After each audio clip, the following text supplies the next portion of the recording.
অভিমন্যুবাবু দুপুরবেলায় বারান্দায় বসে তখন সেলাই করছেন। একটা প্যান্টের খোলা সেলাইকে জোড়া দেওয়ার চেষ্টা করছেন। এমন সময় পিয়ন এসে বলল, অনন্যা মজুমদারের বাড়ি এটা? অভিমন্যুবাবু মুখ তুললেন, বললেন, হ্যাঁ বাবা, অনন্যা আমার মেয়ে হয়। ওনার নামে একটা চিঠি আছে, সরকারি চিঠি, সই করে নিতে হবে। একটু দাঁড়ান, আমি ডেকে দিচ্ছি অনন্যাকে। তারপরেই অভিমন্যুবাবু জোরে হাঁক পারলেন, অনন্যা একটু বাইরে এসো, তোমার একটা চিঠি আছে। অভিমন্যুবাবুর গলার আওয়াজ পেয়ে যে মেয়েটি বেরিয়ে এলো তাকে দেখে পিয়ন বিশ্বাস করতে পারল না। সে বলে উঠল, ইনি অনন্যা? একটু অস্পষ্ট গলায় অনন্যা উত্তর দিল, হ্যাঁ আমি অনন্যা। তবুও পিয়ন ভদ্রলোকটির বিশ্বাস হলো না। তিনি বললেন, আপনার আধার কার্ড দেখান আগে, তারপরে এই চিঠি দেব আপনাকে। অভিমন্যুবাবু হাসলেন। অনন্যা ঘরের ভিতরে ঢুকে গেলে অভিমন্যুবাবু পিয়নটিকে বললেন, ওর চেহারা দেখে বিশ্বাস হচ্ছে না তো বাবা? হ্যাঁ বাবা, আমার মেয়ে একজন প্রতিবন্ধী, বিজ্ঞানের ভাষায় যার নাম ডাউন সিনড্রোম। এর মধ্যেই অনন্যা তার পরিচয়পত্র নিয়ে এসে পিয়নকে দেখিয়ে তার হাত থেকে চিঠিটা নিয়ে পিয়নকে ছুটি দিল। তারপরে চিঠিটা খুলেই আনন্দে চিৎকার করে বলল, বাবা, আমার চাকরি হয়ে গেছে। প্রতিবন্ধী কোটায় আমি আজ সরকারি চাকরি পেয়ে গেছি। বাবা, আমি পেরেছি বাবা। অভিমন্যুবাবুর চেহারায় কোনো উচ্ছ্বাস নেই। এই ভবিতব্য যেন তার আগে থেকেই জানা আছে। তিনি মেয়েকে বললেন, আগে সাইকেলটা বার কর, স্কুলে যা, এখনো স্কুল খোলা আছে। স্কুলে গিয়ে আন্টিদের জানা, রেলের টিকিট কাউন্টারে তোর চাকরিটা পাকাপাকিভাবে হয়ে গেছে। যা অনন্যা, শিগগির যা। আমায় প্রণাম করার আগে ওই মানুষগুলোকে গিয়ে প্রণাম কর। আজ তুই যা হয়েছিস তার সবটাই ওনাদের জন্য। অনন্যা চাকরির চিঠিটা নিয়ে স্কুলের উদ্দেশ্যে রওনা দিয়ে দিলে অভিমন্যুবাবু ঘরে উঠে আসেন। তারপর একটা মালা পরানো ছবির সামনে দাঁড়িয়ে বললেন, দেখো অপর্ণা, এমন সুখের মুহূর্তের সাক্ষী তুমিও থাকতে পারতে, কিন্তু পারলে না। আজ এই সুখের সবটুকু আমার, শুধুই আমার। স্ত্রী অপর্ণার ছবির সামনে বসেই অতীতে ভেসে গেলেন অভিমন্যুবাবু। আজকের দিনটা একদিনে আসেনি। এই দিনটা আসার জন্য কত পাহাড় যে টপকাতে হয়েছে সে শুধু তারই জানা। হাসপাতালের লেবার রুম থেকে বেরিয়ে যখন সিস্টার জানিয়েছিল মেয়ে হয়েছে আপনার, তখন খুশিতে পাগল হয়ে গিয়েছিলেন অভিমন্যুবাবু। মেয়ে যে তার খুব প্রিয়, খুব ছোটবেলায় মাকে হারিয়েছিলেন, তাই ইচ্ছে ছিল সেই হারিয়ে যাওয়া মা যেন তার কন্যা সন্তান হয়ে ফিরে আসে। কন্যা সন্তান তো এলো, কিন্তু কয়েক মিনিট পরেই ডাক্তার তার চেম্বারে ডেকে জানালেন, আপনাদের বাচ্চা স্বাভাবিক নয়, সে একজন ডাউন সিনড্রোম বাচ্চা। অভিমন্যুবাবুর পায়ের তলায় মাটি গেল সরে। ক্রোমোজোম কি তা জানা নেই তার। তার বিন্যাসে কি ওলটপালট হলে একটা ডাউন সিনড্রোম বাচ্চার জন্ম হয় তাও জানা নেই। শুধু সন্তান আসার কিছু মুহূর্ত পরেই সব খুশি অন্ধকারে তলিয়ে গেল। তার প্রতিবন্ধী মেয়ে তার জীবনে এসে তার জীবনটাকেও প্রতিবন্ধী করে গেল। সেদিন বাচ্চাটার চেহারা দেখে তাকে অস্বাভাবিক দেখতে লাগার চেয়েও তার ঠোঁটের কোণে ফুটে ওঠা হাসিটায় চোখ আটকে গিয়েছিল অভিমন্যুবাবুর। কি জানি সত্যি কি বাচ্চাটা হাসছে? প্রতিবন্ধী বাচ্চারা কি হাসতে পারে, নাকি সবটাই ভ্রম? সেদিন হাসপাতাল থেকে বেরিয়ে সেই যে বাড়ি পৌঁছে দরজায় খিল দিয়েছিলেন, সেই দরজা খোলেন পরের দিন বিকেলবেলায়। কেঁদে কেঁদে চোখ ফুলে উঠেছে, কিন্তু শেষে মনে হয়েছে এখন অপর্ণার পাশে দাঁড়ানো দরকার তার। 10 মাস গর্ভে পালন করার পরে এমন সন্তান স্বামীকে উপহার দিতে কোনো স্ত্রীর মন চাইবে না। তবুও সে তো মা, সবাই ফেলে দিলেও অপর্ণা ঠিক আঁকড়ে রেখেছে বাচ্চাটাকে। এখন অপর্ণার পাশে দাঁড়াতেই হবে। মনের সব কষ্ট দূরে রেখে স্ত্রীকে বলতে হবে, এই সন্তান আমাদের দুজনেরই, তুমি ভয় পেও না, আমি তোমার এবং আমাদের এই সদ্যজাত সন্তানের পাশে আছি। কিন্তু সব ধারণা উল্টে গেল তার। হাসপাতালে পৌঁছানোর পরেই মেট্রন চিৎকার করে উঠলেন, আপনারা মানুষ? আপনারা তো দেখছি জন্তুর চেয়েও অধম। এত নিষ্ঠুর হন কি করে?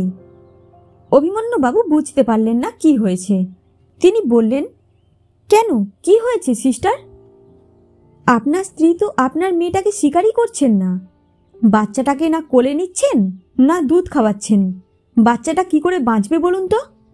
এমন বাচ্চা তো আর আপনাদের একার হয়নি, এখন তো অনেকেরই হয় এমন বাচ্চা। তাই বলে এভাবে কেউ নিজের সন্তানকে অস্বীকার করে? অভিমন্যুবাবু বিশ্বাস করাতে পারছেন না নিজের কানকে। তিনি ছুটলেন অপর্ণার কাছে। অপর্ণার কাছে গিয়ে দেখলেন, এক অদ্ভুত বিরক্তি মায়াহীন চোখ দিয়ে তিনি যেন স্বামীকে গিলে ফেলতে চাইছেন। স্বামীকে দেখেই চিৎকার করে উঠলেন উনি, এই পাগল বাচ্চা তোমার জন্য হয়েছে। আমি চাই না এই মেয়েকে। ইস, কি কুৎসিত দেখতে! এ বাচ্চা আমার নয়, আমার হতেই পারে না। এই বাচ্চাটা এরকম হয়েছে তোমার জন্য। নিশ্চয়ই তোমার মধ্যে কোনো খুঁত আছে। অভিমন্যুবাবু বাকরুদ্ধ। এই কথাগুলো তো তিনিও বলতে পারতেন, কিন্তু বলার ইচ্ছে তো হয়নি। যার কারণে, যে কারণেই এমন বাচ্চার জন্ম হোক, তাকে তো আর ফেলে দেওয়া যাবে না। বাবা মা হয়ে যদি বাচ্চাটাকে স্বীকার না করতে পারেন, তাহলে এই সংসার কি করে গ্রহণ করবে বাচ্চাটাকে? স্ত্রীর কাছে ছুটে গেলেন তিনি। একটু শান্ত হও, সব ঠিক হয়ে যাবে। এখন ওর তোমাকে প্রয়োজন। তুমি ওকে তোমার বুকের দুধ খাইয়ে বাঁচাও। অপর্ণা ঘৃণা ভরে উত্তর দিল, ওই বাচ্চাকে দুধ খাওয়ানো তো দূরের কথা, আমি ওকে ছুঁয়েও দেখব না। অসহায় অভিমন্যুবাবু এবার ছলনার আশ্রয় নিলেন। তিনি তার স্ত্রীকে বললেন, আচ্ছা আচ্ছা, নিতে হবে না তোমায়। তবে আমি ভেবেছিলাম, তুমি আমায় মেয়ে উপহার দিলে, তোমায় একটা সোনার কানের ঝুমকো গড়িয়ে দেব। তুমি তো আমায় মেয়েই উপহার দিলে, সে মেয়ে আমার যেমন তেমন হোক না কেন। কিন্তু তুমি যখন ওকে নিজের সন্তান বলে গ্রহণ করছো না, তখন ওই মেয়ে আর আমাদের হলো কই? মেয়েকে না হয় অন্য কারোর কাছে দিয়ে দেব, কিন্তু দুঃখ হচ্ছে তোমার জন্য। তুমি আর সোনার ঝুমকোটা পেলে না। কেন, কেন পাবো না? ওই মেয়ে পাগল হোক আর যাই হোক, আমি তো জন্ম দিয়েছি, অতএব ঝুমকো আমি পেতেই পারি। এক রাস লোলুপ দৃষ্টি নিয়ে কথাগুলো বলল অপর্ণা। তাহলে বাচ্চাটাকে বুকের দুধ দিয়ে প্রাণে বাঁচাও। মাস ছয়েক যদি আমার এই মেয়ে বেঁচে যায়, তাহলেই তোমাকে একটা বড় দেখে ঝুমকো গড়ে দেব, কথা দিলাম। সোনার জিনিসের প্রতি বরাবরের লোভ করা অপর্ণা রাজি হলো বাচ্চাটাকে শুধুমাত্র বুকের দুধ খাওয়াতে। কিন্তু স্বামীর সাথে শর্ত হলো, এর বাইরে মেয়ের জন্য কিচ্ছু করতে পারবে না সে। গ্রামের বাড়িতে বিঘে 10 জমি ছিল অভিমন্যুবাবুর। সেই জমি লোক দিয়ে চাষ করাতেন তিনি। সাথে গ্রামের রাস্তায় টোটো চালাতেন। মাসে প্রায় 1000-20-25 রোজগার হেসে খেলে হয়ে যেত। কিন্তু মেয়ে হওয়ার পরে মেয়ের দেখাশোনার জন্য সেই বিঘেতে দাঁড়িয়ে থেকে চাষ করানো গেল না। সবসময়ের জন্য বাড়িতে থাকতে হয় বলেই সেই জমিকে লোকের কাছে চাষ করানোর জন্য বায়না দিলেন। টোটোটাও অন্যের কাছে বেচে দিলেন। টোটো বেচে যে টাকাটা পেলেন, সেই টাকাটা ফিক্সড ডিপোজিট করলেন, নমিনি করলেন মেয়েকে। এই মেয়ের নাম রাখা নিয়েও একটা গল্প ছিল।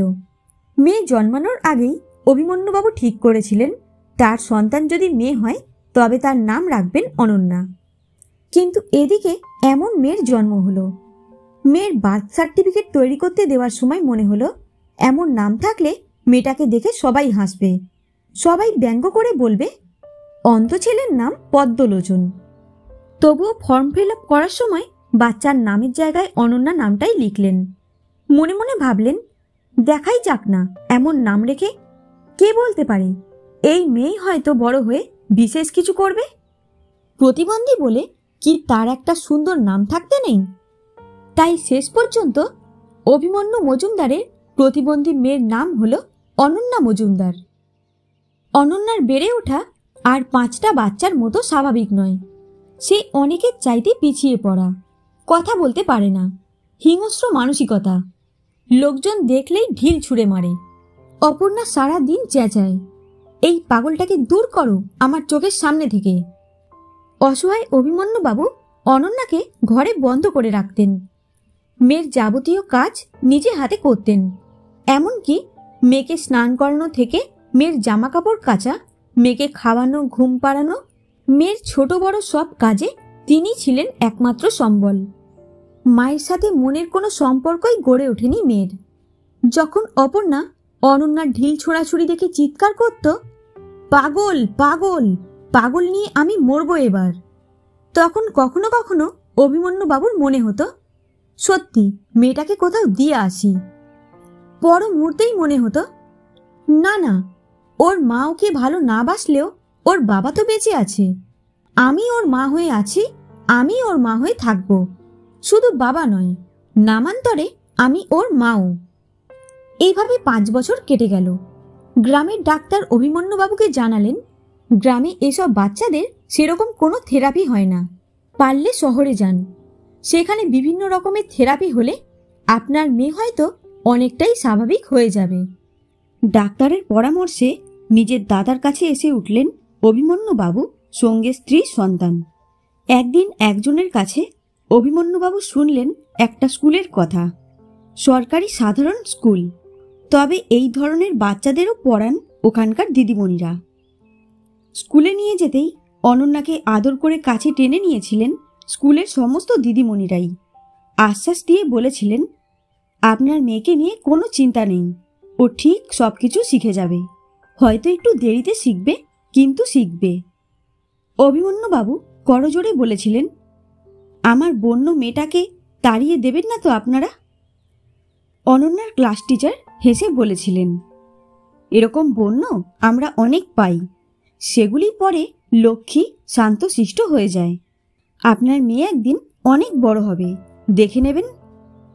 অভিমন্যুবাবু সেই দিদিমণির সামনে দাঁড়িয়ে বললেন যদি অভয় দেন তো একটা অনুরোধ রাখবো আপনার কাছে, আমার মেয়েকে অন্য কিছু শেখানোর আগে একটু মা বলাটা শিখিয়ে দিন। ওর মা মেয়ের মুখে মা ডাক শুনে যদি নিজের মনটাকে একটু গলায়। কিন্তু না, অনন্যার মায়ের মন গলেনি মেয়ের মুখে মা ডাক শুনে। দিদিমণিদের এবং বাড়িতে অভিমন্যুবাবুর ঐকান্তিক প্রচেষ্টায় আগামী 5 বছরে অনন্যা অনেক কিছু শিখে গেছে। তার মুখের মঙ্গোলিয়ান ভাবটাও এখন স্বাভাবিক হচ্ছে। স্পিচ থেরাপির মাধ্যমে মুখের উচ্চারণও অনেক স্পষ্ট হয়েছে।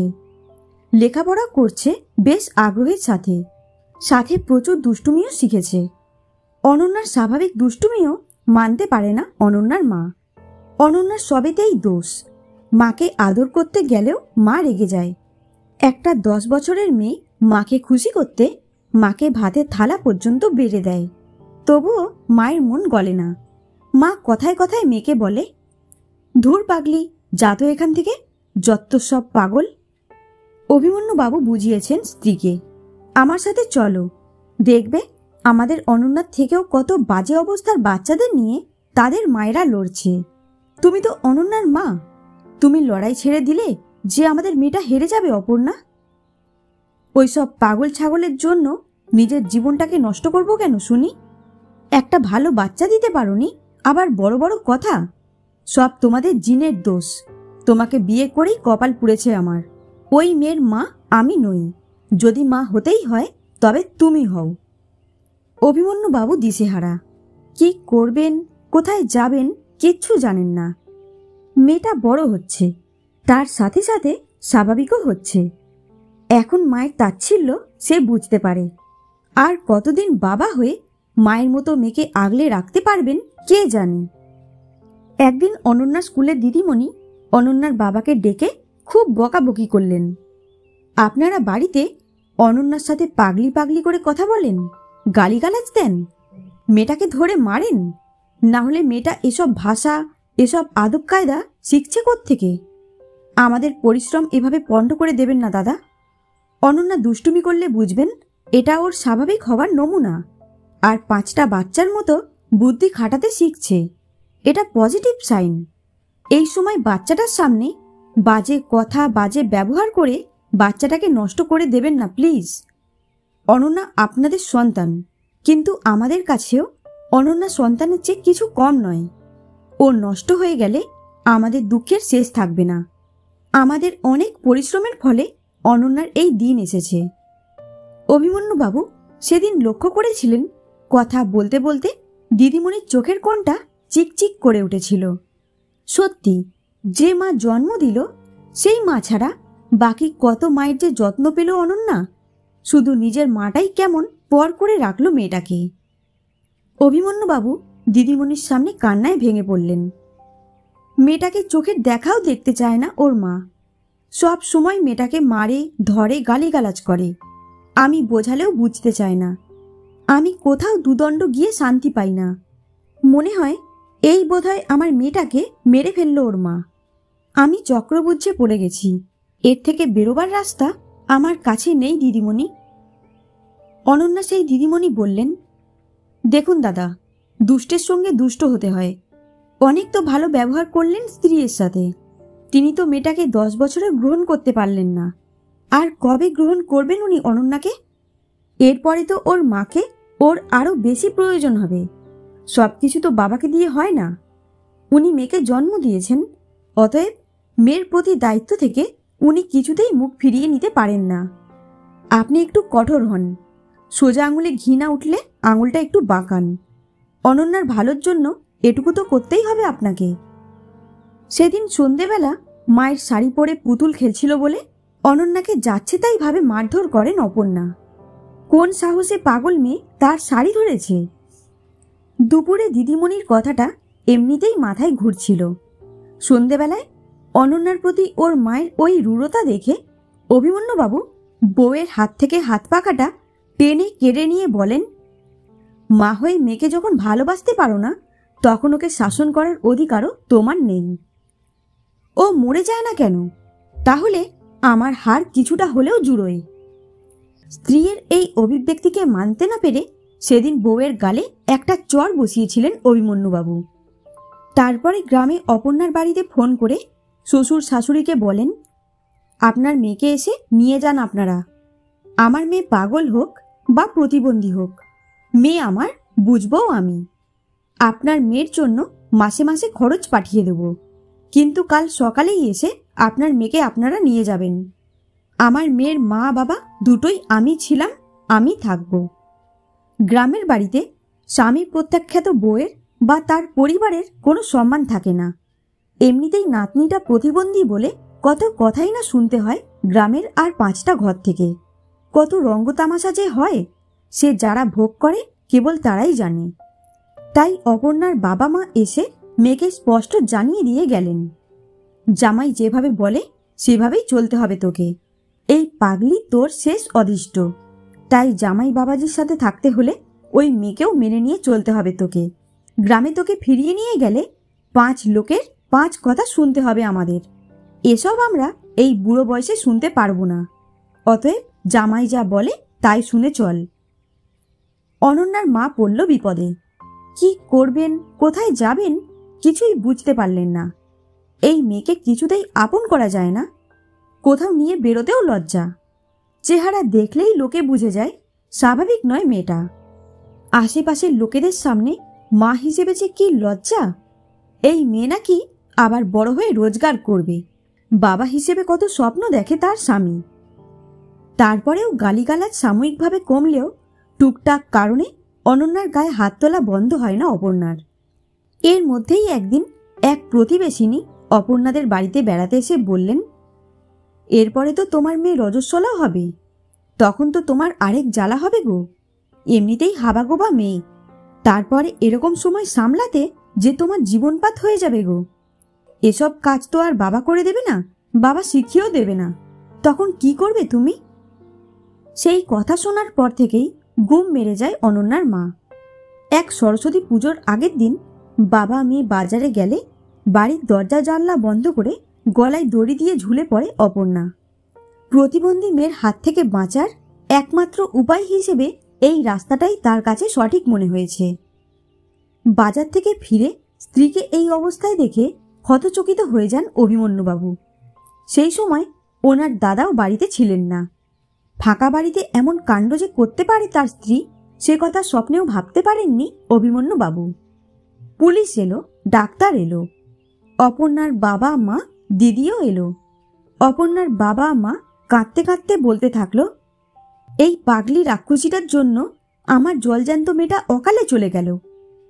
অনন্যার দিকে তীব্র ঘৃণার দৃষ্টি নিয়ে তারা বলল, তুই কেন মরলি না পাগলি? বেঁচে থেকে আর কার পাকা ধানে মই দিবি? তুই তো মরতে পারতিস। অভিমন্যুবাবু স্ত্রীকে জড়িয়ে ধরে কাঁদতে কাঁদতেই মেয়েকে বুকে জড়িয়ে ধরে চিৎকার করে ওঠেন, চুপ করুন আপনারা। আপনাদের মেয়ের চলে যেতে ইচ্ছে হয়েছে, চলে গেছে। ওর চলে যাওয়ার পিছনে আমার মেয়ের কোনো হাত নেই। দোহাই আপনাদের, আমার মেয়েটাকে আর কষ্ট দেবেন না। অনন্যা বাবার পাশে বসেই ছিল। দুষ্টু বাচ্চা, একদম শান্ত। মায়ের গায়ে ঠেলা দিয়ে বলছে, আমি তোমার সব কথা শুনে চলবো। তুমি উঠে পড়ো না মা। বাবা খুব কাঁদছে যে। আমি এবার থেকে ভালো হয়ে যাব, আর কেউ আমায় পাগলি বলবে না। দেখো তুমি। ওর শত ডাকেও যখন ওর মা উঠল না, তখন অনন্যা ওর বাবাকে বলল, আমাকে বলে দেবে বাবা, কি করলে মায়ের কাছে যাওয়া যায়? তাহলে মায়ের কাছে গিয়ে মাকে নিয়ে আসবো তোমার কাছে। অপর্ণার মৃত্যুর পরে যা ঘটল তার সবটাই ঘটল পুলিশের চোখের সামনে। তদন্তে তারা বুঝলেন, ডাউন সিনড্রোম বাচ্চা হওয়াতে ভদ্রমহিলা মানতে পারেননি নিজের সন্তানকে। অনেক চেষ্টা করেও যখন সন্তানকে নিজের থেকে দূর করতে পারলেন না, তখন নিজেই দূরে চলে গেলেন। আসলে অপর্ণা যে মানসিকভাবে রোগী ছিল সেটা বুঝতে অসুবিধে হলো না পুলিশের। তাই অভিমন্যুবাবুকে পুলিশি ঝামেলায় পড়তে হলো না। কিন্তু অপর্ণার দেহকে নিয়ে হাসপাতাল, মর্গ, শ্মশান ঘোরার সময় নিজের সাথে মেয়েকে রাখতেই হয়েছিল। তাই অনন্যার মনের উপরে খুব চাপ যে পড়ল সেটা বুঝতে কারোর বাকি রইল না। চিতার আগুনে মাকে জ্বলতে দেখে বাবাকে জড়িয়ে ধরে অনন্যা বলেছিল, বাবা, তুমি মায়ের মধ্যে চলে যাবে না তো? মেয়েকে বুকে জড়িয়ে ধরে হাউ হাউ করে কেঁদে অভিমন্যুবাবু বললেন, না মা, আমি তোকে ছেড়ে কোথাও যাব না। তোর মা চলে গেল তো কি হলো? আমি তো আছি। আমি তোর মা, আমি তোর বাবা। কিন্তু তারপরেও অনন্যা মায়ের মতো করে ফ্যান থেকে ঝুলে পড়ার জন্য চেয়ার নিয়ে টানাটানি করেছিল। কিন্তু বিপদ কিছু হয়নি, শুধুমাত্র অনন্যার উপরে তার বাবার নজর ছিল বলে। মাকে ফিরে পেতে, মায়ের মতন করে সাজতে একদিন ভুরুতে ব্লেডও চালিয়েছিল অনন্যা। মায়ের মৃত্যু যে কি গভীর ছাপ ফেলে গেল মেয়েটার মধ্যে, সে বোধহয় কেউই জানতে পারল না। এদিকে রোজ স্কুলে আসা অনন্যা দিন 10 ধরে স্কুলে না আসায় স্কুল থেকে দিদিমণিরা ফোন করলেন অনন্যার বাবার কাছে। সব শুনে ওনারা বললেন, শিগগির অনন্যাকে বাড়ি থেকে, ওই পরিবেশ থেকে বার করুন। ওকে স্কুলে দিয়ে যান, তবে যদি স্বাভাবিক হয়ও। ভাই বউকে ওভাবে ঝুলতে দেখার পরে অভিমন্যুবাবুর দাদা ঠিক করলেন তিনি এ বাড়িতে আর থাকবেন না। তল্পি তল্পা গুটিয়ে গ্রামের বাড়িতে চলে যাবেন। ছোট ভাইকে বললেন, তুইও দেশের বাড়িতে ফিরে চল, এখানে আর কিছু নেই। ওখানে গিয়ে নিজে আবার চাষাবাদ শুরু করবি, আর নয়তো টোটো চালানো শুরু করবি। অভিমন্যুবাবু বললেন, আমি গ্রামে চলে গেলে মেয়ের এত ভালো চিকিৎসা, লেখাপড়া করার এত সুযোগ সব যে নষ্ট হয়ে যাবে দাদা। এই 5 বছরে আমার অনন্যা কতটা মানুষ হয়ে উঠেছে সেটা তো চোখের উপরেই দেখছেন। এখন ক্লাস 4-এ পড়ছে, আর কদিন বাদে হাই স্কুলে উঠবে। এখন কি করে গ্রামে যাই আমি? মেয়ে করেই পাগল হলি তুই। সব তো গেল তোর, তাও এই মেয়েকে আঁকড়ে ধরেই পড়ে আছিস।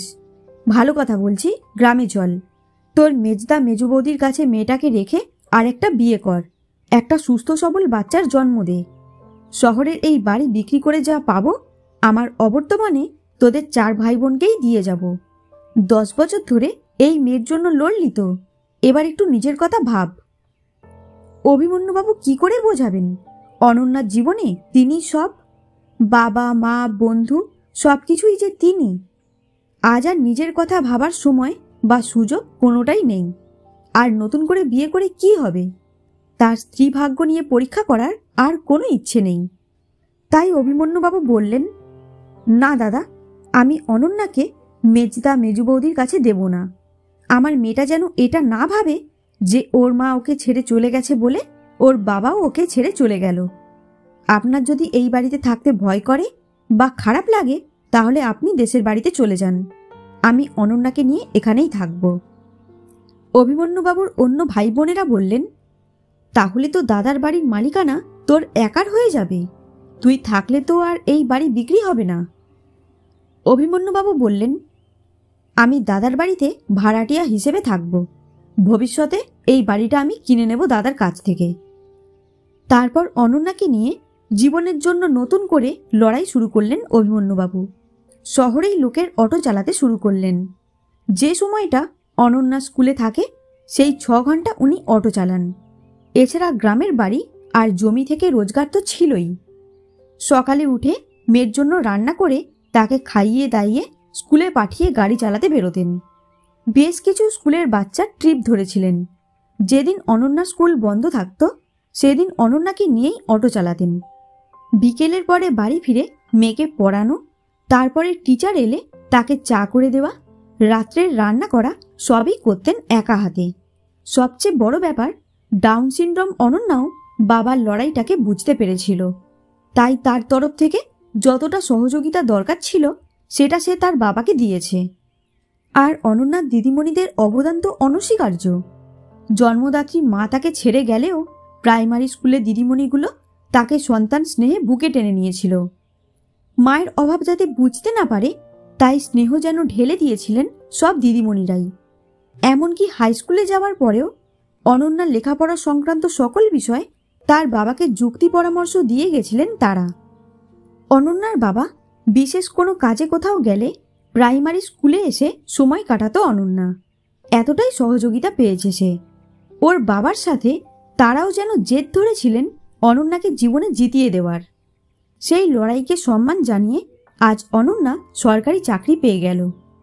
বিএ পাশ করার পরে দিদিমণিদের কথা মতো ট্রেনিংও নিয়েছিল বিভিন্ন চাকরির পরীক্ষার। তার বাবা তাকে ছাড়া এই বছরে আর কিছু ভাবেননি। একটা চোয়াল শক্ত করার প্রতিজ্ঞা ছিল অভিমন্যুবাবুর। সমাজকে দেখিয়ে দেব বাবা হয়েও মা হওয়া যায়। শুধু মায়েরাই সন্তানের জন্য লড়তে জানে না, লড়তে জানে বাবারাও। চাইলে তারাও সন্তানের নামান্তরে মা হতে পারেন। আজ স্ত্রীর ছবির সামনে বসে অভিমন্যুবাবু স্ত্রীর উদ্দেশ্যে বললেন, কোনোদিন মেয়েটাকে পাগলি ছাড়া ডাকনি তুমি, কোনোদিন কাছে ডেকে একটু আদরও করনি।